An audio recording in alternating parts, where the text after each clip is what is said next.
Got it. Yeah, I can able to share my screen now. Can you people tell me when you are able to see the screen? Yeah, can you see? Can you see now? Can you put something in chat? Is screen visible? Yes. Okay, thanks. Okay, now what we are going to discuss today is about the introduction part. Okay, so now let me introduce myself first. Okay, my name is Shiva. Okay, now let me go to here. Actually, I have 8+ years of experience in the industry. I work with multiple technologies. Okay, like AWS, Jenkins, Terraform, Docker, Kubernetes, Python, Shell scripting, Java, and Spring Boot and Groovy. Because yeah, I also work with production level systems as well, and many things actually. Okay, actually, so I hold multiple certifications: AWS Developer Associate, Certified Kubernetes Administrator, and the Terraform Associate certifications I hold in my bucket. Okay, so this is just a short introduction regarding me. And see what are the prerequisites that is required in order to join this course is we are going to discuss now. Okay, the only prerequisite, the only prerequisite in order to join this course is the AWS account that required for you, because you need to install Docker, you need to install Kubernetes, you need to install Jenkins in order to do this course, right? In order to practice our labs. Okay, so for that you need an AWS account. Okay, because yeah, you need servers. Okay, you need servers that is provisioned using AWS account. Okay, from the AWS people actually. So that only the prerequisite that you require. Okay, how to create an AWS account and how to create a virtual servers inside the AWS account, that all things will be shown in this course. But at least you need to have your AWS account. Actually, we are going to start this course from very scratch level, actually from very scratch level, and with three types of explanations. One is theory explanation, one is diagrammatic explanation, and the other one is practical explanation. Each and every, if you take a particular concept, we are going to see a theory explanation first, diagrammatic explanation next, and we are going to see practical explanation the third thing. We are going to go with three types of explanations in this course. Actually, the if you want to install Docker in your local machine, okay, if you don't want to install, your machine requires at least 4 GB RAM, and two CPUs are required by your machine, because see, Docker is a huge software that will consume high amount of resources from your laptop. That is why I don't suggest to install Docker or Kubernetes or Jenkins in your local machine. Local machine means your local laptop. Okay, I suggest to install that in the Kubernetes, like in the AWS virtual machines. That I'll show how to create the virtual machines and all. Okay, now who can join this course? Who can join this course? Freshers can join this course, because we are going to start this course from very scratch level. That is why we see this course is designed in keeping in mind the both freshers and experienced people also. So that's how we design freshers, experienced people, developers, testers, DevOps aspirants, Linux admins, DB admins, and non-IT students who can all these people can join this course. Okay, any graduates also can join this course, as I mean freshers. Okay, that's the thing. Benefits of join this course. What are the benefits that you are going to get if you join this course? Is you are going to get clear doubt clearing sessions. Okay, now fully documented notes, full hands-on sections. See, this is an important thing. See, everything, each and every concept that we are going to discuss in this course will be full hands-on. Okay, we are going to make our hands dirty, and in order to complete the syllabus and in order to complete the course, each and every concept will be hands-on. Okay, interview questions you are going to get. Okay, interview questions you are going to get. I already mentioned we will start this course from very scratch, and we will be completing this course at very advanced level, as experienced as you are actually. So that's how we are going to start. Actually, now timings will be daily 1 hour. Actually, this batch is going to shift after from the next week. This is going to shift to 9:30 a.m. morning. Actually, today we have at 10:30, but in the future, this batch is going to shift to 9:30 a.m. morning, and this batch will be Monday to Friday. That means it's weekdays batch. Okay, sometimes, not all the times, sometimes we may take at the weekends as well, not all the times. So actually that's I get it perfectly. Okay, now that's the timings that we have. Okay, now the course content, anyway, we are going to see the course content now, because you need to understand what are the different things that we are going to see in this course, because that's how you need to understand before joining this course, what are different things that we are going to see this course actually. So that's the thing. This is a course content.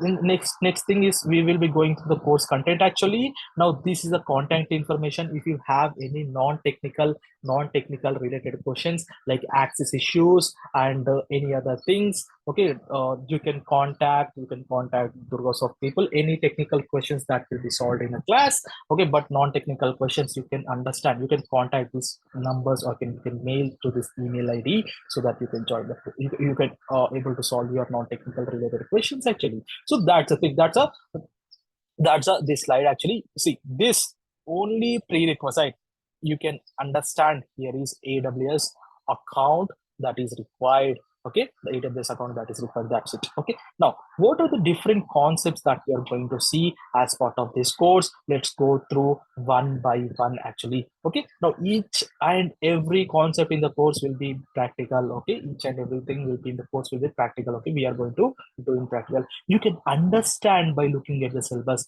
from where we are starting the course actually. You can understand, you can see the syllabus. Okay, you can understand from where we are starting the course. What is SDLC? What is SDLC? What is DevOps? Where does SDLC position in where the DevOps position in SDLC? Importance of DevOps in software release process. So you can understand from where we are starting the course. Very basic level we are going to start the course, but we are going to finish the course at a very advanced level. Okay, that's how that is designed. The course is designed actually. Now, how in the previous times people used to deploy their applications on the physical servers, and what are the disadvantages that we have if their application is deployed on the physical server, and how the virtualization is evolved, what are the different disadvantages that we have with the virtual servers if we deploy our applications on the virtual servers, and if why the Docker is evolved, what are the disadvantages that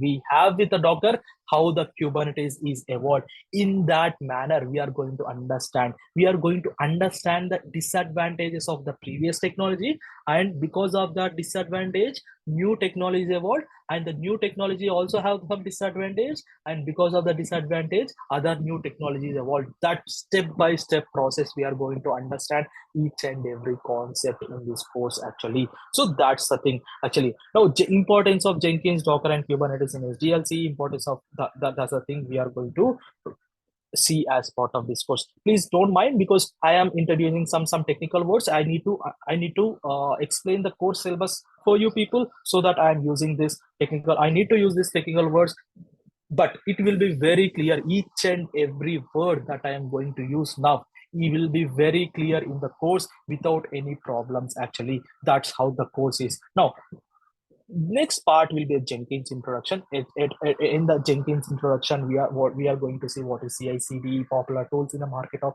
CI/CD, how to install Jenkins, how to create master slave architecture in Jenkins, explanation of technical terms that we are going to see in as part of Jenkins. See, before going to any concept in not only in this course, but in the regular things also, in the normal outside world also, you need to understand the like different words that are there with that concept actually. You need to understand that words, the technical words. You need to understand what is node, what is Jenkins controller. So you need to understand such kind of technical words, so that when you deep dive into that concept, you will be understanding the concept very clearly actually. So that type of explanation will be given here. You will be understanding the technical terms. What is Jenkins controller, what is Jenkins node, okay, what is Jenkins slave, something like that. You are going to understand such kind of terminologies before going to the actual Jenkins, so that the Jenkins concepts will be clear for you. Not only Jenkins, Docker, in the same way we are going to follow this Docker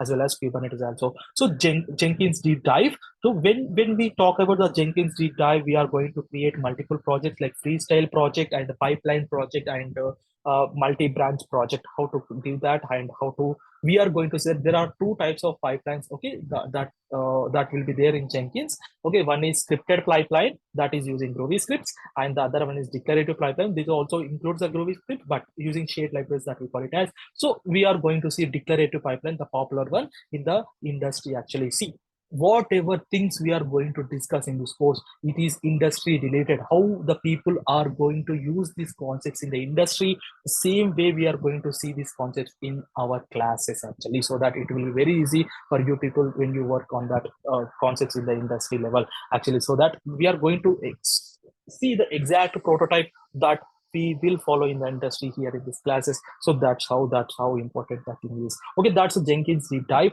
Now once the Jenkins deep dive, how to create the project is completed, we are going to integrate the Jenkins pipelines with multiple tools actually. We are going to integrate the Jenkins with GitHub, we are going to integrate the Jenkins with SonarQube, we are going to integrate with JFrog, Docker Hub, Tree, Kubernetes, and Terraform. These all integrations will be covered actually. How to integrate with Jenkins, SonarQube. SonarQube is for vulnerabilities check, and the JFrog is for storing the artifacts. So what is an artifact? Everything, each and every word which I'm using now will be taught very clearly, because I need to explain the syllabus, so that I'm using the technical words actually. Tree is used for scanning the Docker images, and the Kubernetes in order to deploy applications to Kubernetes clusters, and the Terraform is for infrastructure management actually. So everything integrations will be covered as part of Jenkins actually. Now configuring Jenkins actually, next step as part of our syllabus is configuring Jenkins actually. How to configure Jenkins credentials with the pipeline actually, how to use custom environment variables, shared libraries is an important concept that we are going to cover, because people in the industry uses shared libraries. Okay, it enables us for the reusability of our code actually, a pipeline code. Okay, that's the shared libraries that we are going to see. Configuring Jenkins pipeline with parameters, there are multiple parameters, Boolean parameter. Okay, we can choose multiple parameter checkbox or true false or something like that. We have multiple parameters that we have. So we are going to see that how to configure our pipeline with the parameters.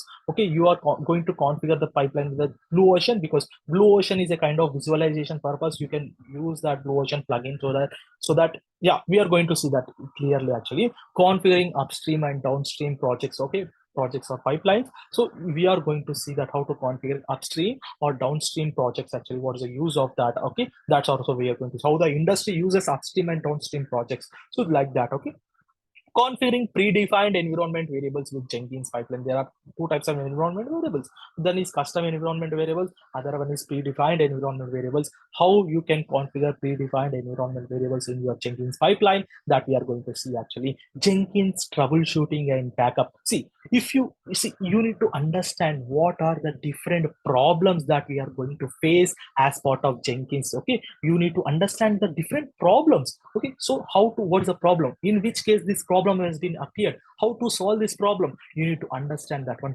That things will be clearly explained in this course actually. So if any problem appears, we are going to solve that problem. If we are going to explicitly create a problem and how to solve that problem, we will be finding the solution for that, how to solve that problem. We are going to step by step problem, so that if you are facing same problem in your industry, so that you can solve that problem very easily. You will be understanding where the problem has been occurred, how to solve this problem. So something like that kind of troubleshooting steps we are going to do. Okay, that's troubleshooting that we are going to do actually. Now backup and restore. See, backup and restore, sometimes it's important to back up your Jenkins workspace actually, Jenkins builds actually, Jenkins plugins, and how to do such kind of backups from your Jenkins machines, how to restore the backed up again to the Jenkins machine. We are going to see as part of backup and restore things as part of Jenkins actually. So projects, so we are going to cover a project with Jenkins with a combination of Jenkins, Java, Naveen, SonarQube, JFrog, Docker, Tree, and Kubernetes. We are going to integrate our pipeline with all these tools in order to complete, in order to do our project. We can understand how important it is, how we are using the Jenkins pipeline. It is the same way how the industry use, we are going to use here in the same way. Actually, that's a project that we are going to see. Anyway, I have different presentation for the project. I will be showing you what are the different projects that we are going to see as part of this course. Actually, now this is the Docker, that's the Jenkins actually until here. Now once the Jenkins, the Docker will be started. Actually, you can see as part of Docker, actually, you are going to see introduction to Docker, introduction to containers. Docker Compose is an important file for the developers and the, DevOps engineers. What is Docker Compose? Okay, Docker Compose is a tool in order to automate the deployments of multiple containers with single command. Actually, so that's important tool that we are going to see. Explanation of YAML syntax, see explanation of technical terms used in Docker. Actually, before going to deep dive into Docker, you need to first understand the technical terms involved in it as part of Jenkins. I've explained. So same way with the Docker, first you need to understand the technical terms with the help of with Docker that is involved in it, so that you will be understanding the Docker with very clearly. Actually, we are going to see what is Docker host, what is Docker client, what is Docker daemon, Docker registry, Docker images, Docker containers. So all the things we are going to see very clear manner and in diagrammatic manner. Actually, so that's the thing. Now Docker architecture also will be there. So that's the thing actually. So Docker deep dive. Once you go into Docker deep dive, we are going to see various commands and flags along with those commands that are being used in order to deploy our applications. Okay, working with Docker images, everything, each and every concept, not only Docker, Jenkins, and Kubernetes, whatever, not only Docker, Jenkins, and Kubernetes, also each and every concept will be in practical. Okay, understanding the three-tier architecture, and there should be a communication. See, we have two different microservices. That means, what is microservice? Microservice means two different applications. For application A and the application B. Actually, application A should be able to communicate. We should be able to call the application B, so that how to establish that communication between two different applications in Docker. We are going to see that is using hyphen link option and the Docker Compose. Actually, so we are going to see very clear. This is a thing. Actually, no, that's the thing. Practical examples I have already mentioned. Everything will be practical. Please bear in mind I am using some technical words because I need to explain the syllabus. The things will be very clear in the syllabus. Actually, when we are going to through these concepts. Actually, now custom Docker images. So this is very important as part of Docker. Okay, understanding creation of custom Docker images. That means you have created an application, whether it's Spring Boot application, Java, .NET application, or Python application. That application need to be converted as Docker image in order to deploy that Docker image onto the servers. Actually, so how to convert that application into Docker image, that we are going to see very clearly in custom Docker images. We are having something called keywords. There are different keywords we have in order to create our images from the Docker files. Actually, that we are going to see very clear. This is an important section that we need to understand, that we need to focus on, that we are going to do as much as possible. Actually, so until you understand. Actually, so what is cache bursting in Docker? We are going to see what is that one. Okay, now with the Docker volumes and Docker networking, see what is volume first. See, each and every application that we deploy on the servers will be generating some data, like logs data. Okay, will be generating some data. That for example, logs data. That log will be stored somewhere. So that storage is called a volume. Okay, that storage is called a volume. There are two types of volumes that are there with Docker. One is simple Docker volume, or the bind modes that we call it as, or Docker volume containers. So that's, we are going to see two types of volumes that are there with the Docker. And the Docker networking, we are going to see different types of networking: bridge network, host network, null network, and overlay network. What are all these things? And in a practical examples, we are going to see. Actually, so Docker registry, if you understanding Docker registry and its types: public Docker registry and private Docker registry. How to push the images, we have created our Docker image from our application. How to push the Docker image to the Docker registry, that we are going to see how to do that. What's the public Docker registry, private Docker registry, how to push between these. How to do that, we are going to see in the practical examples and everything. See, advanced concepts as part of advanced concept. This is very, very important. Multi-stage Docker builds. Actually, we are going to see how the multi-stage Docker builds how the industry uses multi-stage Docker builds. What are the advantages you are going to get if you use multi-stage Docker builds? With multi-stage Docker builds, we are going to get two advantages. One is decrease of image size and increase of security. So that's the things we are going to see the multi-stage Docker builds. We are going to compare without multi-stage Docker builds and with multi-stage Docker builds. We are going to compare both the things, and we are going to understand the things in that manner. Actually, each and everything, as I already told you, each and everything will be practical. Actually, projects on Docker and Docker Compose, I already told you, debugging and troubleshooting of issues faced in Docker. You need to understand what are the different issues that you face in case of Docker, okay, so that it will be very easy for you in case of when you deal with your applications in your real time. Actually, so that we are going to create a problem, and we are going to see the solutions for that problem, and if any problem appears, we are going to solve that problem. We will be note downing, we will be writing each and every problem that we will be facing a particular document, so that document will be shared in the latter point of time to you, so that you can refer the document, so that this problem I have faced is a solution for that, something like that. Okay, so what's the next? As for the next, introduction to Docker orchestration technologies. There are multiple orchestration technologies that we have. One is Docker Swarm, other one is Kubernetes, but we are going to just introduce ourselves to the Docker Swarm. What are the disadvantages that we have with the Docker Swarm? Why we should go to that Kubernetes, because of the disadvantages that we have with the Docker Swarm, actually. So that's a container orchestration technologies. Actually, introduction to Kubernetes will be given immediately after that.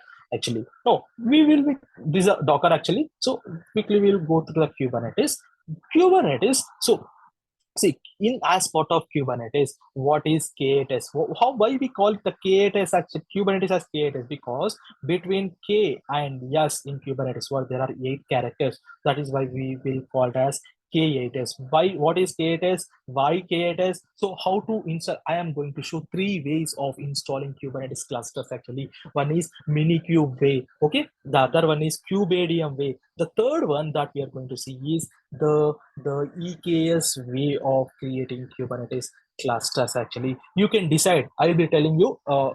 See, this if you install Kubernetes cluster with Minikube, these are the advantages and these are the disadvantages. If you install Kubedium way of cluster, these are the advantages and these are the disadvantages. And if you install EKS way of cluster, these are the advantages and these are the disadvantages. So you can decide yourself which cluster to be used. Okay, so in the classes, we are going to use 2 types of clusters. One is Kubedium way of cluster and the EKS way of cluster, actually. So that's two types of clusters we are going to use, Kubernetes clusters we are going to use in the classes, actually. So that's the thing, actually. Now, before creating Kubernetes cluster with AWS EKS and YAML scripts, okay, this creating the Kubernetes clusters, actually.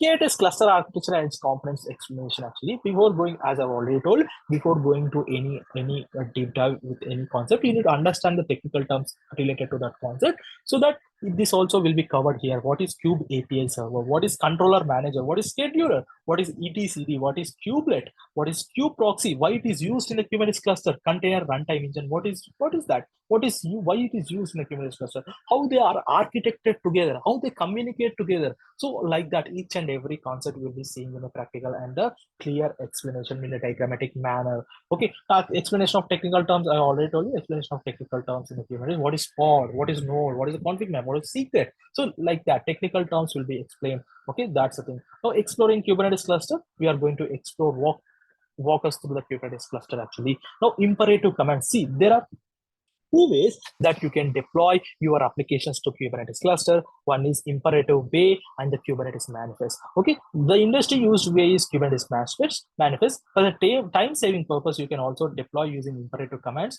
For your practice, actually, you should not use imperative commands in the real time. You should use Kubernetes manifest only. We are going to see the two things, imperative commands and the Kubernetes manifest, for your extra understanding, actually. So that's the thing, actually. Now, these are installation and tools, and that's the thing. Okay, now Kubernetes workloads and resources. We are going to see how you can understand what are the things we are going to see. Containers, init containers, pods, replica sets, deployments, daemon sets, jobs, cron jobs, replication controller. You can see these are all the workloads that we are going to see actually. Now, when to use init containers, when to use containers, when to use pods, what in which scenarios you need to use replica set, in which scenarios you need to use deployments, what are the advantages of deployments, what are the advantages of replica set, okay, when to use daemon set, in which scenarios you are going to use daemon set in real time, okay, people use the daemon set in real time, when to use jobs and cron jobs, okay, in which scenarios you are going to use replication controller, something like that. In a clear understanding, we are going to see this one actually explanation of annotations in Kubernetes. Okay, everything will be clear in our in discussing our syllabus when we go to the actual concept. Okay, explanation of multi-container pods, what is pod, everything will be clear. Okay, multi-container pods and track each and everything will be practical actually. Now these are the workloads that we are going to discuss, and the Kubernetes services and load balancing. With the Kubernetes services, we have multiple types of services in Kubernetes: cluster IP, node port, load balancer, external name, external IP. So these are all the different services that we are going to see in a diagrammatic, clear, and the practical manner. Actually, we are going to understand multi-port services, and we are going to understand the DNS name for the service and the pods. Okay, practical examples and use case of service and its types. Actually, we are going to see. We are going to make our hands dirty to complete the labs and each and every concept actually. So that's the thing. Okay, Kubernetes storage. If you look at the Kubernetes storage, we are going to understand the understanding the volumes in Kubernetes. See, in the same, we have seen the Docker volumes, right? In the same way, Kubernetes also have volumes. That is Kubernetes volumes actually. So, see, when you deploy the application to the Kubernetes cluster, that application generates some logs. That logs should be stored somewhere, right? So that storage is called volume. Volume, we are going to see the persistent volume claim. These are the industry use standards. We are going to see each and every thing in a clear fashion. Okay, projected volumes, storage classes, dynamic volume provisioning, volume snapshots, and each and everything will be practical. Okay, that's the thing. Now, that's a Kubernetes storage that we are going to see. Configuring Kubernetes workloads. We are going to configure Kubernetes workloads with config maps and secrets. Resource management. Okay, see, we are all going to use the resource management, request resources and limits that we are going to do. Understanding different types of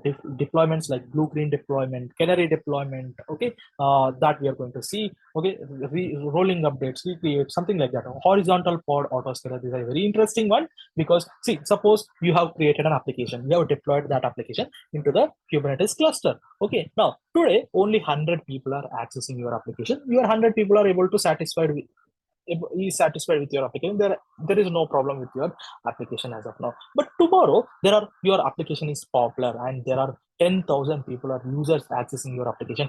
Based on the amount of incoming traffic to the application, application should be capable enough of serving that much amount of traffic. Incoming traffic, if the incoming traffic increases, the application also should scale.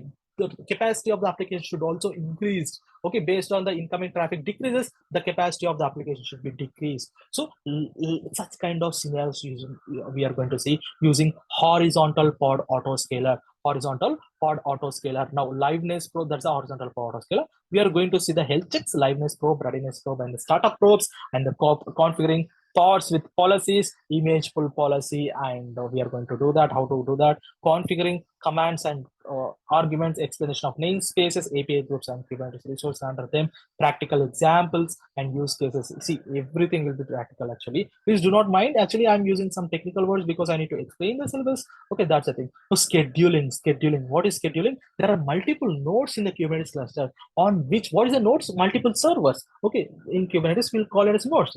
Anyway, we'll understand this in the technical terms. But yeah, as of now, there are multiple servers in the Kubernetes cluster. On which server your application should be deployed, that you can handle using the scheduling algorithms that we have actually. There are multiple ways you can handle that one. Taints and tolerations, pod affinity, pod anti-affinity, node affinity rules. Okay, so we are going to use those algorithms that is given to us with Kubernetes. So we are going to deploy our applications based on our requirements actually. Okay, that's part of scheduling, you can see taints and tolerations. And node affinity, we are going to understand what is the difference between taints and tolerations and node affinity. And we are going to using labels and selectors also, we can deploy the workloads, our applications, our workloads is our applications. Okay, using node name also, we are going to deploy our applications using this one. Okay, manual scheduling with of workloads or pods with the node name. Okay, we are going to see all these things: node name, labels and selectors, and taints and tolerations, node affinity, and the difference between taints and tolerations and node affinity, pod affinity, and pod anti-affinity. So that, and its difference actually, everything will be shown as practical actually. Okay, that's the thing. Security, as part of security, this is very important. Okay, we are going to see role binding, cluster role binding. We are going to see role based access control. Suppose in your organization there may be a different teams. Developers will be one team, testers will be one team. Okay, there are DevOps engineers will be one team, administrators will be one team. So see, each and every team, the people in each and every team should not have entire access to Kubernetes clusters.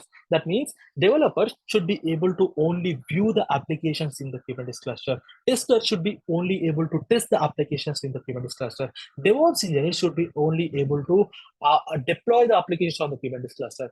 Or the administrators should be having the entire access of the Kubernetes cluster. How to control such kind of access permissions based on their role in the organization with the Kubernetes cluster is using role-based access control in Kubernetes, that we are going to see in a practical and clear manner actually. So that's a role-based access control. Okay, static pods, and we are going to see static pods in a clear manner, and .cube/config file and practical examples, and using security, everything will be in practical actually. Networking, as part of networking, we are going to see the ingress controllers, how the traffic is routed in real time to our actual backend applications. So we have multiple ingress controllers in the market. Okay, FI is there, okay, IPS6 is there, Nginx is there, Kong is there.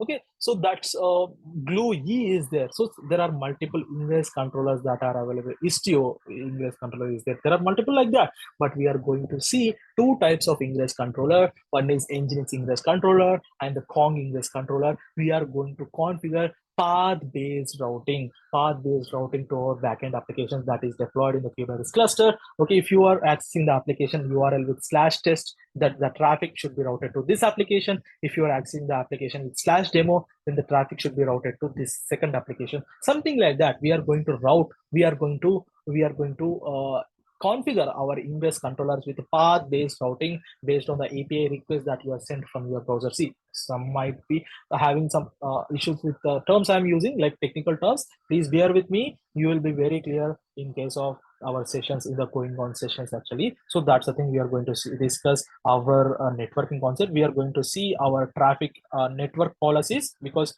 yeah, that's what are the network policies is. Suppose there are three pods. One is application A, application B, application C. Application C should be only receiving the traffic from application B only. It should not receive the traffic from application A. Then how to configure that is using network policies. How to do that, we are going to see as part of this course very clearly. How to need of backup Kubernetes resources, how to backup the Kubernetes resources, ways to backup Kubernetes resources, rolling updates and rollbacks, and we are going to see that in a clear fashion. Monitoring and troubleshooting. See, in case of monitoring and troubleshooting, so what are the different problems that we may face in the Kubernetes? How to solve those problems? If any problem appears, what are the steps that you need to see? First, you need to check the logs, you need to check the metrics. So something like that. What are the steps you need to take in order to solve those problems actually? That we are going to see very clearly. We are going to install metric server on our Kubernetes cluster to know how much amount of CPU is consumed by my application, how much amount of memory is taken by my application. So something like that we are going to see very, very clearly as part of monitoring and troubleshooting. We are going to create a problem. We are going to solve that problem. How to solve that problem? We are going to see that process. And if any problem appears, we are going to solve that problem, and we are going to note down each and every problem in one particular one particular document, and later point of time that document will be shared to you people, so that you will be knowing this problem is because of this actually. So that's a understanding you are going to get actually. Now understanding the problems and the significance. Okay, how to visit the logs and describing the applications. Okay, introduction to logging and monitoring, different issues that we face in Kubernetes cluster, visiting logs and describing applications to debug applications. Okay, understanding the problems and its their significance, monitoring cluster with Kubernetes dashboard. This is a Kubernetes dashboard is a tool where you can monitor the applications, like how many are running, how many applications are running, how many applications are not running, how many applications are having a problem. So something like that we are going to see actually. Now after completing this monitoring and troubleshooting, we are going towards the Helm. Helm is a package manager of Kubernetes. We are going to see the conditions, control loops, and we are going to see the flow control. Okay, we are going to see something like a Helm folder structure, how the industry uses Helm to deploy their applications. So we are going to see all those things actually, installing Helm commands and deploy applications within Helm, working with Helm and the exploration of folder structure. KNS tool is a client side tool, is an important tool. Now it's evolving in industry. You know, to visualize the Kubernetes cluster, actually, we are going to see KNS tool to manage multiple EKS clusters. Argo CD is also a very important tool. It is for automatic deployment of our applications to the Kubernetes clusters. Actually, we are going to see each and everything very clear to automate the deployments to the Kubernetes cluster. Actually, so that's the thing. Now, projects on combination of Jenkins, Docker, Kubernetes, KNS, and Argo CD. Everything will be shown actually. Now, summarize as part of summary. We are going to see all the things that we have learned in this course actually. So that's the summary. That summary we are going to see that actually. So this is a course syllabus. If you have any questions, you can ask. If not, we are quickly going through the we will go to the projects that we are going to discuss as part of this course. Anyone have any questions, please? Anyone has any questions?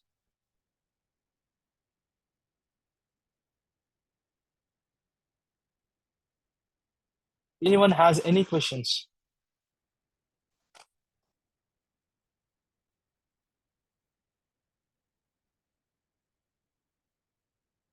Am I audible?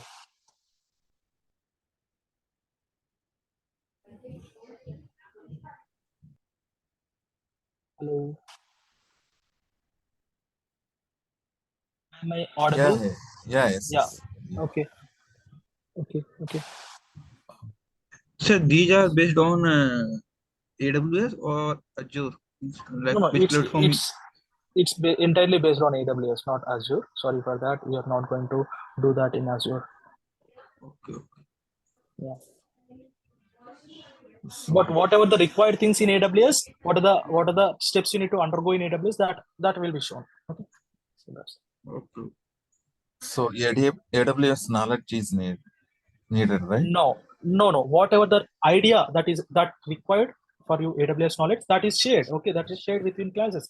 But it's not required. The whatever is required, that will be shared in classes. Oh.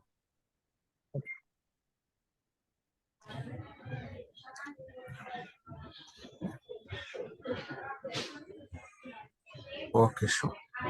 Thanks. Yeah.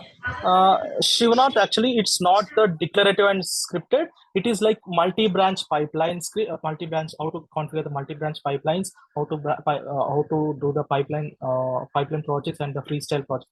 That I'm speaking about. It's not that. Okay.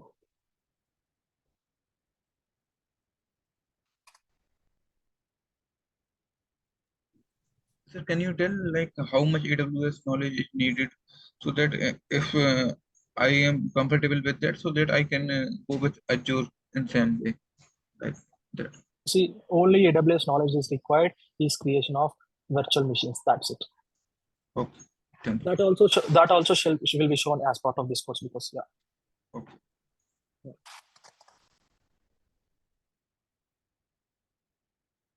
Okay.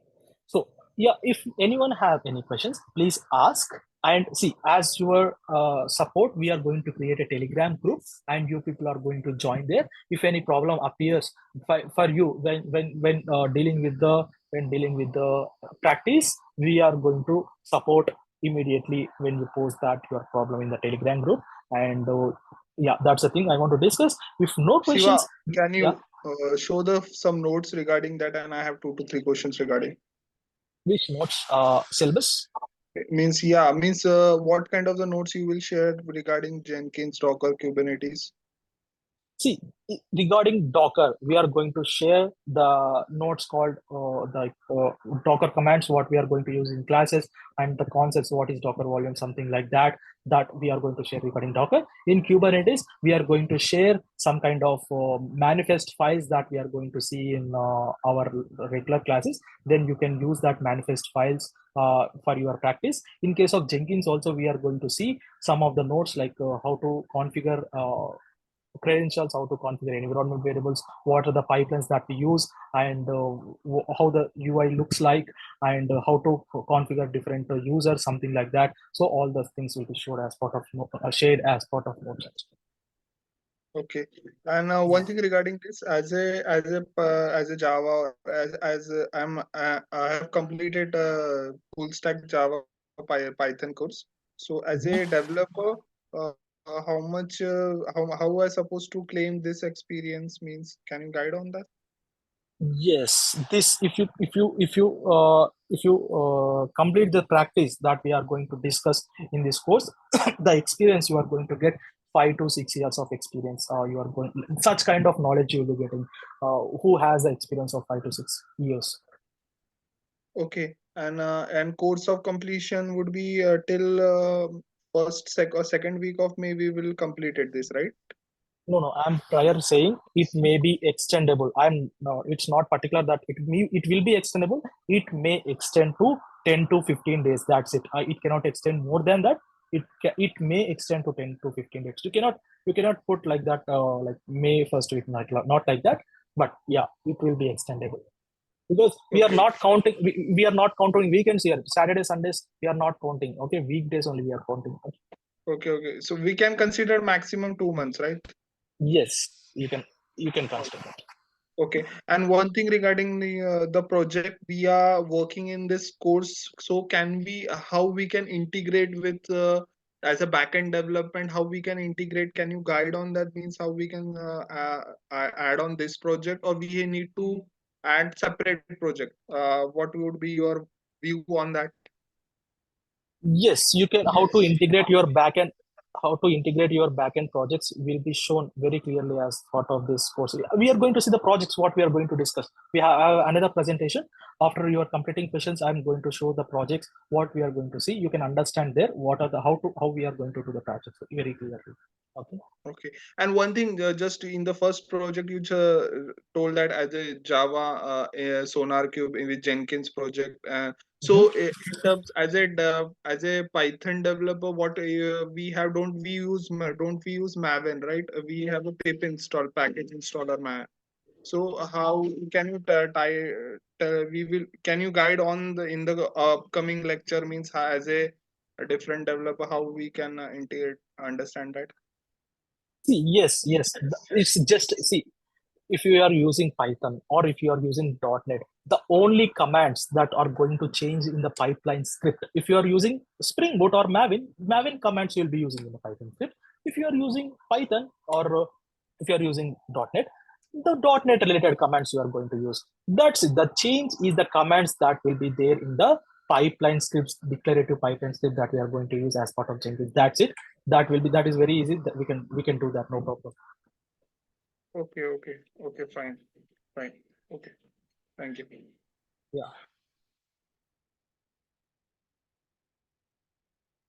No, it is not declarative and scripted, Shivnath. It is what I'm saying is it's something like this one. Okay, it's a multi-branch pipeline project.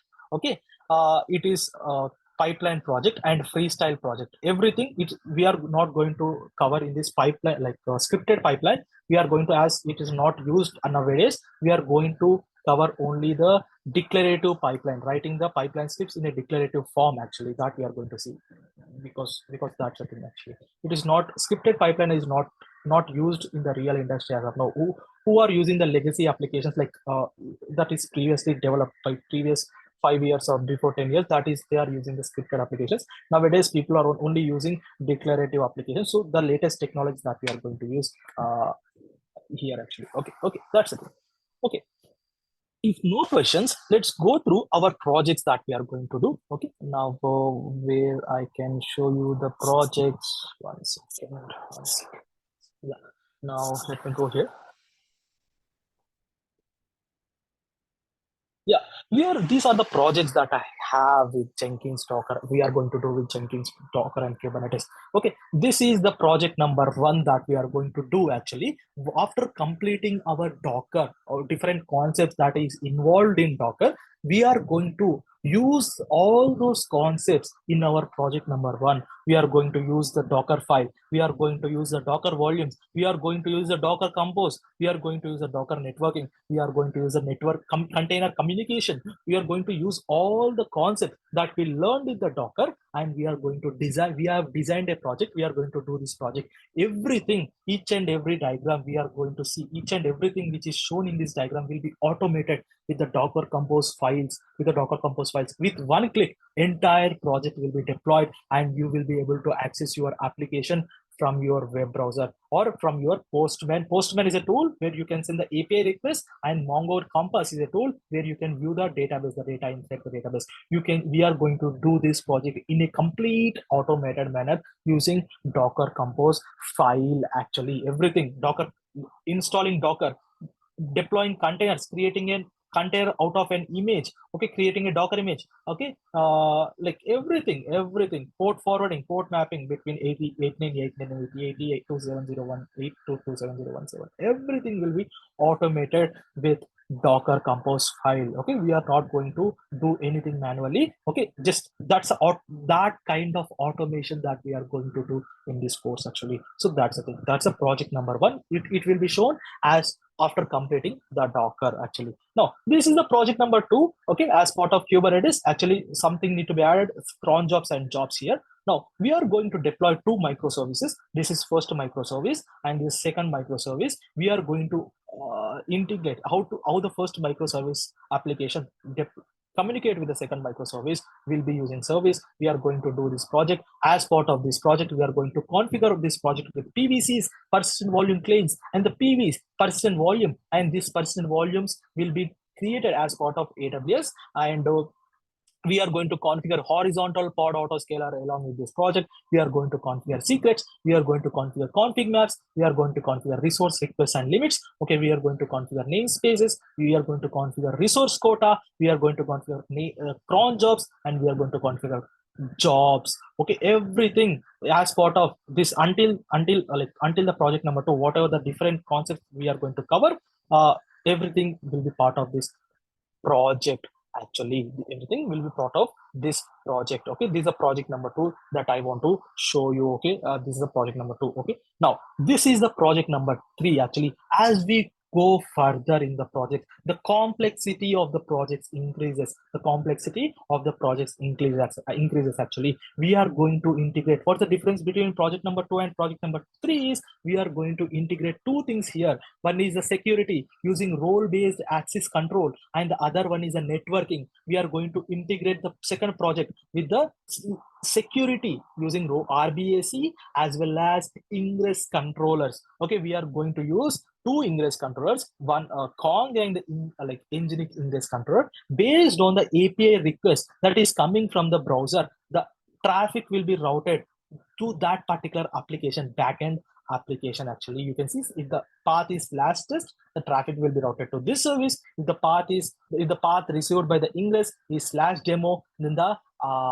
traffic will be received by this service, and this service is these are all the internal things, and we are going to see each and everything in a clear and practical manner. Do not worry, yeah, by seeing these diagrams, so we are going to see very clearly. You can see we are going to configure with HPA, secrets, config maps, limits, namespaces, quotas, and role binding, cluster role binding. All the configurations we are going to do in order to deploy our applications in the Kubernetes clusters. You can see how the projects is actually You can see how the industry standard, these are the industry standard projects, how the people uses the projects in the industry actually. So that's the project number 3 we are going to do actually. The next project we are going to do is project number 4. What's the difference between project number 3 and project number 4? We are going to create a Helm chart for the project number 3 actually. We are going to use in the project number 3, we are going to use Kubernetes manifest, but in the project number 4, we are going to use the Helm chart. We are going to Helmify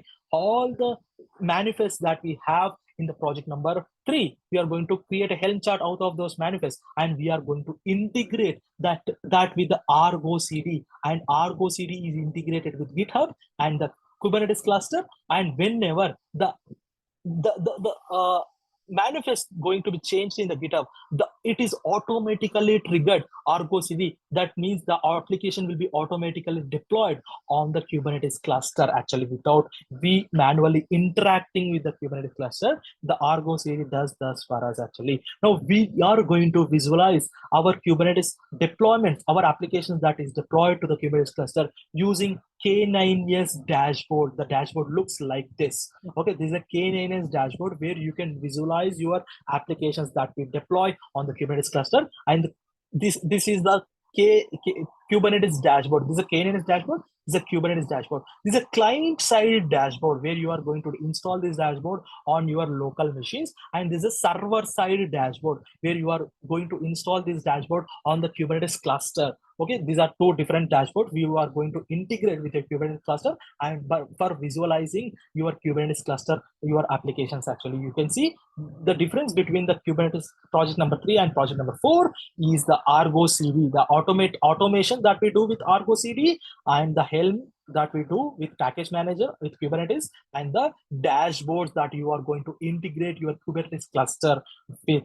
This is a project number 4 that I have designed for this course. You can understand how we are using the projects, the industry standard projects. Okay, this is a project number 5. Everything, all the things, okay, we are going to automate in the project number 5 actually. There will be a code in the GitHub repository. Jenkins, in the Jenkins pipeline will pull that code, check out that code, and that Maven build will be executed. Once the Maven build is completed, test cases in that project will be executed. See, developers will also write unit test cases that we call. They'll use some frameworks like JUnit, Mockito, and PowerMock. So for writing unit test cases, that is not our business, but yeah.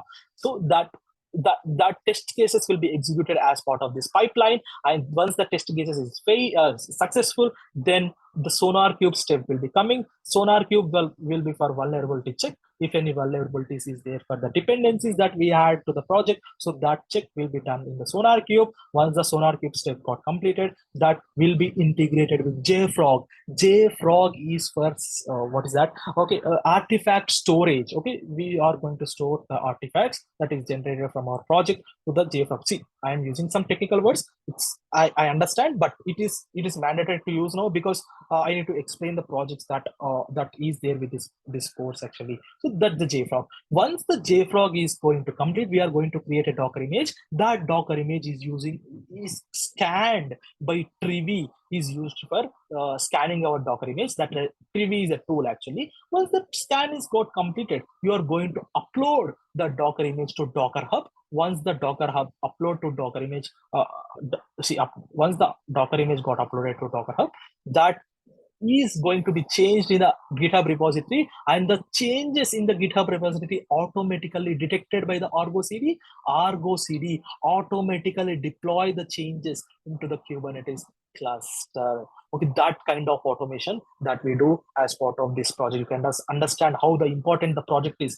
The developers just push that code to GitHub, and just that's it. Until the deployment of that code to the Kubernetes cluster, everything will be automated. Everything will be automated. And the other important concept as we are covering for this project is shared libraries. Okay, this is an industry way that shared libraries. This is for reusability. We are going to use shared libraries. We are going to configure shared libraries with this pipeline for the reusability purpose. Actually, we are going to do that. Okay, this is the 5 projects that I am going to cover. The project number 1 is with Docker, project 2, project 3, project 4 along with Kubernetes, and the project number 5 with Jenkins actually. So that's a automation that we are going to do along with all these 5 different projects that we are going to do actually. So that's the thing. Okay, see, we are not going to do projects directly. We will be learning the things first, step by step. Once,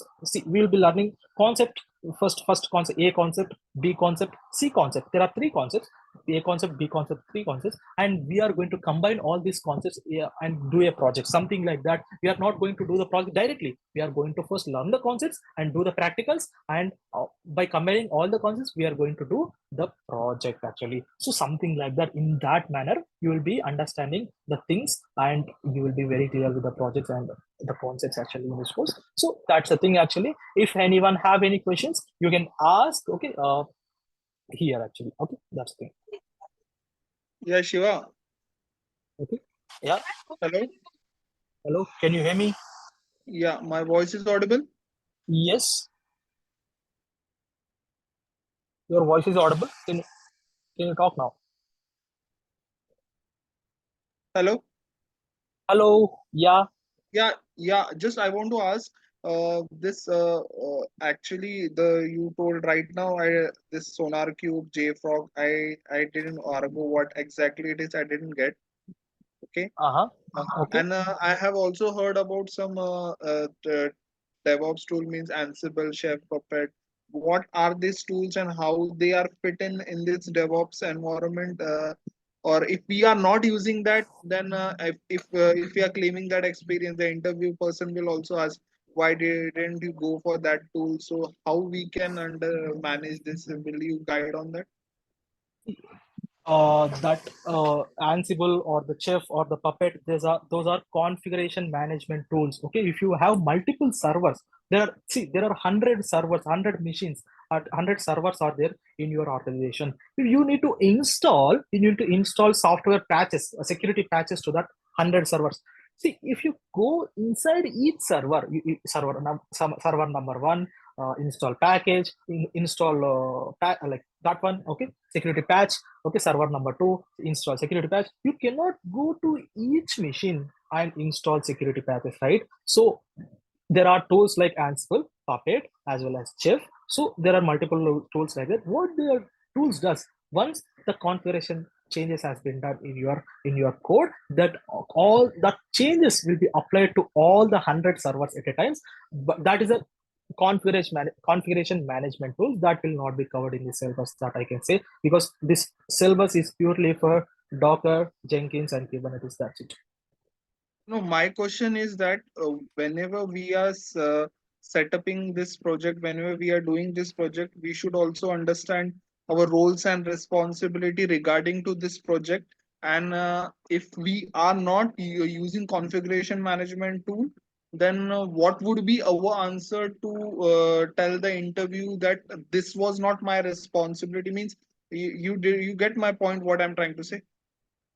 Yes, you are right, but you are right. I am getting your point. But those configuration management tools we are not going to cover in this in Yeah, this course actually. Yeah. we are not covering. I know that that is fine, that this is not a part Mhm. of syllabus, but I Okay. just want to know the that if we are doing this project regarding Jenkins, Maven, Uh-huh. SonarQube, Okay. our roles and responsibility, we should also know that why we are using this, and why we are not gone for, because there would be some another person who would be for configuration management. We can Uh-huh. manipulate that kind of answer, right?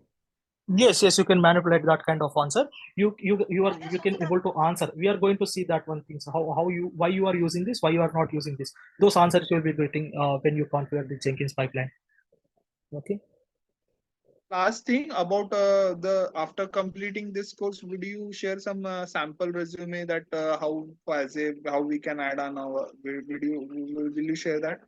Sure, I'll be sharing you the sample resumes so that you can add to your resume that projects that is see all these projects you can put in your resume because these are the industry standard projects, so that the interviewer will be very happy by looking at these projects, and yeah, there is high chance of getting you the jobs. Okay, so that's the thing. I'll also share the resumes with you so that you can refer them and create your own resume. Okay, Okay. Thank you, Shiva. thank you, Thank you. thank you. Tomorrow we have same time. Right now I have to leave. Tomorrow they have same time, 10:30, right? Yes, yes. Tomorrow at the same time, 10:30. Yes, we are going to see the Docker. We are going to start the Docker from tomorrow. After some introduction, we are going to introduce ourselves for DevOps and some virtual machines and physical machines, and we are going to see some disadvantages after introducing ourselves to disadvantages with deploying on the physical servers. We are going to virtual servers and virtual servers Docker. Some introduction will be shown tomorrow, and we are going to Docker. Okay, that's it. Okay. Yeah, hi Shiva. Hi. Yeah, am I audible? Yes, you are audible. Yeah, so my point is that you have mentioned that the duration will be close to 2 months, right? Yeah. So what will be the sequence actually? I mean, first it will be Jenkins, Docker, then Kubernetes, or No. The sequence will be Docker, Kubernetes, and Jenkins, because first you need to understand the Docker concepts and the Jenkins concepts, and what are the Docker concepts and Jenkins concept we do. We are going to see. First, you need to understand Docker concepts and the Kubernetes concepts. We are going to automate the Docker concepts and Kubernetes concepts with Jenkins actually. So first you need to understand Docker and Kubernetes, then the automation you will be understanding with Jenkins. That is why I put Jenkins, Kubernetes, sorry, Docker, Kubernetes, and Jenkins. Sorry, that is the way. DKJ. Okay, you can follow that DKJ. Docker, Kubernetes, and Jenkins. That's the process we are going to follow. so like out of 2 months, like how you have split it, like for I mean, how many sessions will be there for Jenkins, Docker, and Kubernetes? See, Kubernetes, we need to spend more time. We need to understand the Kubernetes concepts very clearly. And the Kubernetes and Jenkins, you need to spend more time. So that I have split the Jenkins and Kubernetes more time actually. So Docker will be taking from less time actually. We will see 10 to 15, in between 10 to 15 days, Docker. After completing the introduction part, okay, after completing the introduction part, we are going to take the 10 to 15 days. After that, entire remaining part will be taken for Kubernetes and Jenkins. So you said that you will be using the AWS, right? So what are Yes. the like services we need to use and while implementing all these things? See, we are going to use AWS EC2 machines, okay, and you are going to use EKS clusters actually, but it's not always. So because EKS clusters are costly, we are not going to use EKS clusters always. Only once or twice or thrice we are going to use whenever the requirement is there to use the EKS clusters to show you some of the use cases. I am going to use EKS clusters actually. So see, you need to understand only EC2 machines and the EBS volumes. EC2 machines are popular, you need to understand. EBS volumes also, if you understand, not understand, that's okay. But everything will be explained, EBS volumes and EC2 machines in the course, okay? You need to understand those things. And from a security point of view, I mean, are you going to use that NAT gateway kind of services on AWS? Yes, I am going to use IAM service in AWS. Okay, I am. Okay. Yeah. And okay, so yeah. Mm-hmm. Okay. One more thing, like I mean, those services which are unknown to us, that will there be any notes on that particular, any document or when videos will be there for that particular service on AWS? Yes, we are going to share the notes of that particular service which we are going to use, and we are going to see the step by step. Like step one, you need to do this. Step two, you need to do this. That kind of notes will be given to you if you are using some of the services, or like a few services we use in a place. Notes will be there for you. No problem with that. And while actually going through the docs, actually you said that while creating that Jenkins pipeline, and then you will be using some Groovy script, right? I mean, to create all those things. I did not get that. Please can you repeat that, because voice is Yeah, echoing, please. yeah. So you said that while creating that Jenkins pipeline, Okay. Groovy script will be there, or you will be writing some script on Groovy, right? I mean, you said in No, that. small Groovy scripts will be there. It's very simple Groovy scripts. No, see, because Jenkins pipeline should be integrated with Groovy script. That's how the industry uses. A small, very small Groovy scripts will be there. That should be there, because you need to understand how the Groovy scripts are used the Jenkins pipeline. So the small things will be there. No, not it's not that much difficult. Okay, it's just simple. Okay, I will be showing you how. If you do not So, understand, I will be showing you. okay, I really don't have any idea about that, but just asking, like, can those scripts be written by using Java as well? No, in Jenkins pipeline you need to use Groovy scripts. And like after completing this 5 project, do you really think that someone can claim some good experience on Docker, Jenkins, and Kubernetes? Yes, I really think so, because that's the industry level projects we are going to cover.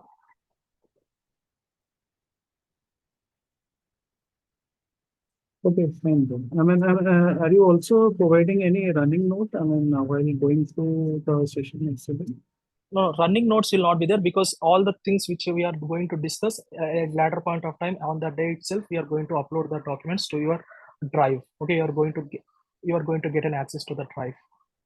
So there will be sort of like 3 documents on like Docker, Kubernetes, and Jenkins, right? Yes. If you want to take the running notes, okay, you can take from your rough notes, or please maintain notes. So you can take the running notes, but documents will be shared as part of your drive.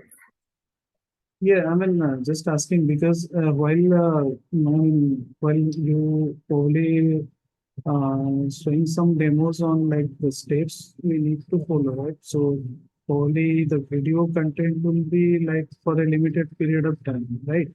So it Yes. will be replicated on a running node. So probably it will maybe has helpful in further future actually. So in No. that, Whatever the running notes we are going to see as part of this one, we are going to draw some diagrams.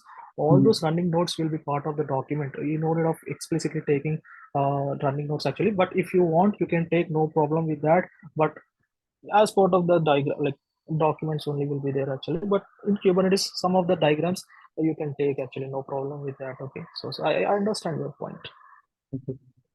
Yeah, I mean, I just wanted to know, like, since I'm from like the backend developer, so I really like to know about the CI/CD, how exactly it works actually. So, Okay. okay, fine. Yeah. Anyone have any questions, please? Okay. If no questions, someone asked question here, after this core, Jenkins, Docker, Kubernetes, what designation we can mention our resume? Okay. Designation, see, if you compare this Jenkins, Docker, and Kubernetes, there will not be any designation, because if you want to put DevOps, okay, DevOps has many tools. Under the under the tools, these three tools are the important tools: Jenkins, Docker, and Kubernetes. And along with these tools, you need to put Terraform, and you need to put AWS, one, any of the cloud provider, whether it's AWS, GKE, or AKS, or that means Azure, or that means you need to put shell scripting. So these tools is some part of DevOps. Okay, I mean to say, okay, this is not complete DevOps. These tools are some part of DevOps. Okay, that's the thing I can tell Shivnath. Okay. So who can put as a DevOps engineer, like, right? Yeah. But it is not completely DevOps tools. The DevOps Yeah. tools includes many tools, but these are the part of DevOps. Okay, we need to learn more tools. Yes.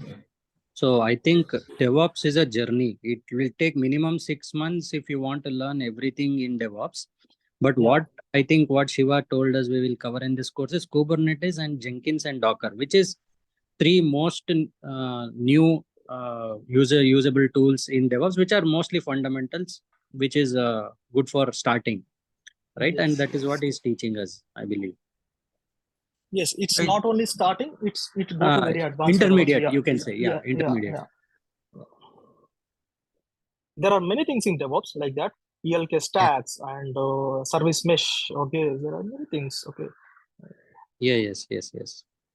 Lot of things, but yeah, please do not expect everything to be DevOps Because engineer. see, I mean, yeah. yeah. Only the Docker, the related things to Docker, Jenkins, Kubernetes will be taught. as I've already shown you the syllabus, I think you will be getting a clear idea what we are going to discuss. So that clear idea is needed. What we are going to discuss about this course actually. Yeah, Siva, one more thing, like about the timing, like when it is going to, I mean, you are planning to change the timing from Yes. 10:30 to 9:30? No. Yeah. From the 10:30 to 9:30 will be shifted up from next Monday. Okay, from coming Monday. Okay. Okay, that's it. Okay, as a final statement, I want to. It's my responsibility to tell two things actually. One is the course timings will be changing to 10:30 to 9:30 morning, and the other thing I need to tell is go ahead and register for a course. That's the thing I need to tell in every class for these demos actually. So that's the thing. Okay, that's what I can discuss. If you have any questions, you can ask, and if not, we will meet tomorrow with the remaining parts. Okay, what we are going to discuss as tomorrow's session is. Let me go here and tell you, and yeah, you can understand. Okay, these are the different things that we are going to discuss, and we have seen this today actually, tutor introduction, generator and course introduction that we have seen, and also we have seen the projects also. But yeah, we are going to see all these things tomorrow. What is DevOps? What is an application? SDLC? What is server? What is a physical server? What are the disadvantages that we have with physical server, and how the virtual servers are evolved? What are the disadvantages that we have with virtual servers? How the Docker is evolved? What are the disadvantages that we have with Docker? How the Kubernetes is evolved? Something like that we are going to see. And where is Docker and Kubernetes switch? What is Docker and Kubernetes? Where does Docker and Kubernetes switch in SDLC process? With all the things we are going to see. Okay, from tomorrow. Okay, so that's the thing. Once this introduction part got completed, we are going to see the Docker use cases, and we are going to do the practical things, everything in practical. Okay, that's it. Okay, any questions, anyone?